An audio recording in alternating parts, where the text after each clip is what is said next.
मानव मन के दो दृष्टिकोण हैं और परम पुरुष की ओर यात्रा यहीं से प्रारंभ होती है। साधकों, आइए आज अत्यंत गूढ़, रहस्यमय और साथ ही वैज्ञानिक विषय मानव के दो दृष्टिकोण पर चर्चा करते हैं। आपके सामने यदि मैं एक फूल रखूं और पूछूं यह क्या है, आप तुरंत कहेंगे यह एक फूल है। लेकिन क्या आपने कभी सोचा है कि वास्तव में आप फूल को देख रहे हैं या फूल की मानसिक छवि को? आधुनिक विज्ञान और योग मनोविज्ञान दोनों इस बात को स्वीकार करते हैं कि हमारी आंखें केवल प्रकाश तरंगों को ग्रहण करती है। वे तरंगे नेत्रों से होकर मस्तिष्क तक पहुंचती हैं और वहां एक मानसिक चित्र का निर्माण होता है। हम उसी मानसिक चित्र को देखते हैं, अर्थात हम जो कुछ देखते हैं, सुनते हैं, स्पर्श करते हैं या अनुभव करते हैं, उसका वास्तविक अनुभव हमारे मन के भीतर होता है। यही कारण है कि ऋषियों ने कहा था, यथा ब्रह्मांडे तथा पिंडे, संपूर्ण ब्रह्मांड मनुष्य के भीतर सूक्ष्म रूप में विद्यमान है। हम सामान्यतः सोचते हैं कि संसार बाहर है और हम उसे देख रहे हैं, लेकिन योग मनोविज्ञान कहता है कि संसार का अनुभव भीतर होता है। यहीं से मानव जीवन के दो दृष्टिकोण प्रारंभ होते हैं।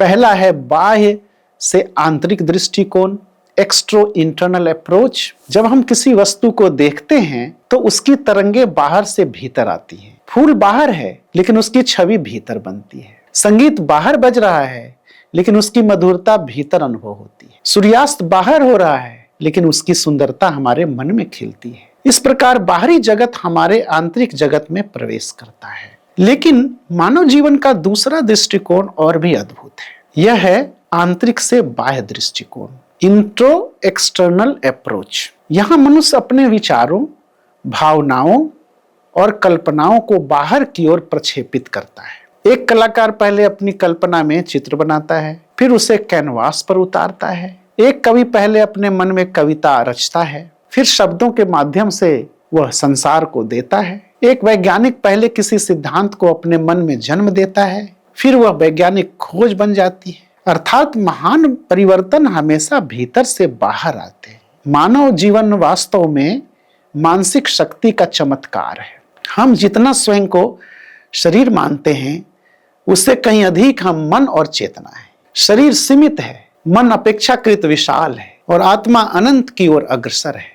यहीं पर एक महत्वपूर्ण प्रश्न उठता है, यदि हमारे लिए दो संसार है, बाहरी और भीतरी, तो परम पुरुष के लिए क्या है? योग दर्शन कहता है कि परम पुरुष के लिए कोई बाहरी संसार नहीं है, उनके लिए सब कुछ आंतरिक है। यह संपूर्ण ब्रह्मांड उनके विराट मन में विद्यमान है। जिस महासागर को हम बाहर देखते हैं वह उनके लिए उनके ही चेतना सागर का एक विचार है, उनका ये थॉट प्रोजेक्शन है। जिस आकाश को हम बाहर देखते हैं वह उनके लिए उनके ही मानसिक विस्तार का एक अंश है। हम सब उनके विराट मानस की अभिव्यक्तियां हैं। इसीलिए परम पुरुष को देखने के लिए आंखों की आवश्यकता नहीं, वह सब कुछ अपनी चेतना में अपने ही भीतर देखते हैं। एक अत्यंत सुंदर आध्यात्मिक विचार प्रस्तुत किया गया है कि परम पुरुष के पास दो ऐसी बातें हैं जिन्हें प्रतीकात्मक रूप से अपूर्णता कहा गया है। पहली,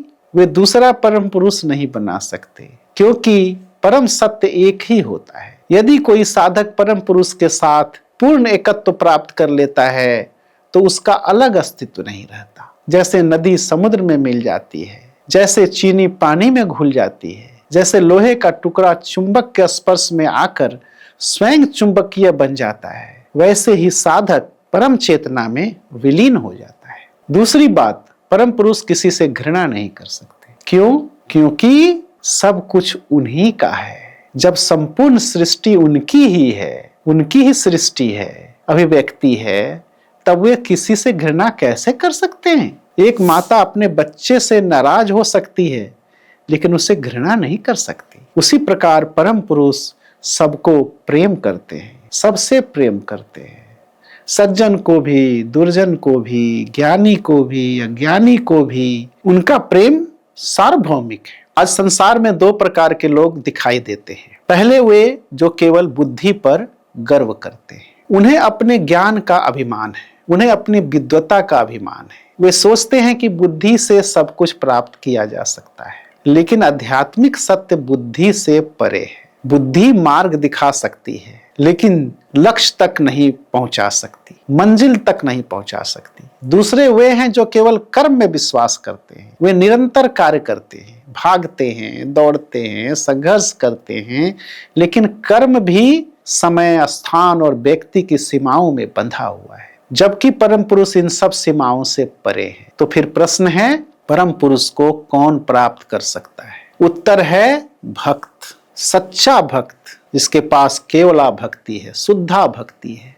वह जो अपने अहंकार को समर्पित कर देता है, वो जो कहता है हे प्रभु, वह क्या कहता है? हे प्रभु मैं आपका हूँ, यह जीवन आपका है, यह शरीर आपका है, यह मन आपका है, आप जैसा चाहें मेरा उपयोग करें। भक्ति कोई कमजोरी नहीं है, भक्ति सर्वोच्च बुद्धिमत्ता है। भक्त जानता है कि सीमित का भविष्य असीम में मिल जाना है। वह जानता है कि मनुष्य की सारी बेचैनी का कारण परम स्रोत से उसका अलगाव है, और सारी शांति का कारण उसी स्रोत से पुनः जुड़ जाना है। एक अत्यंत सुंदर भाव कहा गया है। भक्त परम पुरुष से कहता है, प्रभु आपके महान भक्त आपका मन चुरा लिए हैं। आपके पास सब कुछ है, लेकिन आपका मन तो आपके भक्तों ने चुरा लिया है। इसलिए मैं अपना मन आपको अर्पित करता हूं, इसे स्वीकार कर लीजिए। कितना अद्भुत भाव है! यह केवल दर्शन नहीं है, यह प्रेम है, यह समर्पण है, यह योग का सर्वोच्च रूप है। आज की दुनिया में ज्ञान बढ़ रहा है, लेकिन शांति घट रही है। सुविधाएं बढ़ रही हैं, लेकिन संतोष कम हो रहा है। सूचनाएं बढ़ रही हैं, लेकिन आत्मज्ञान दुर्लभ हो रहा है। ऐसे समय में हमें अपने भीतर लौटना होगा, अपने मन को शुद्ध करना होगा। ध्यान, कीर्तन और साधना के माध्यम से अपनी चेतना को ऊंचा उठाना होगा। जब मन बाहरी आकर्षणों से हटकर परम पुरुष की ओर प्रवाहित होगा, तब जीवन में वास्तविक आनंद का उदय होगा। आइए संकल्प लें कि हम केवल बाहरी सफलता के पीछे नहीं भागेंगे, बल्कि अपने आंतरिक विकास को भी महत्व देंगे। हम ज्ञान प्राप्त करेंगे, कर्म करेंगे, सेवा करेंगे, लेकिन साथ ही अपने जीवन को परमात्मा की ओर अग्रसर करेंगे। यही मानव जीवन का उद्देश्य है, यही योग है, यही भक्ति है, और यही मनुष्य की सर्वोच्च उपलब्धि है।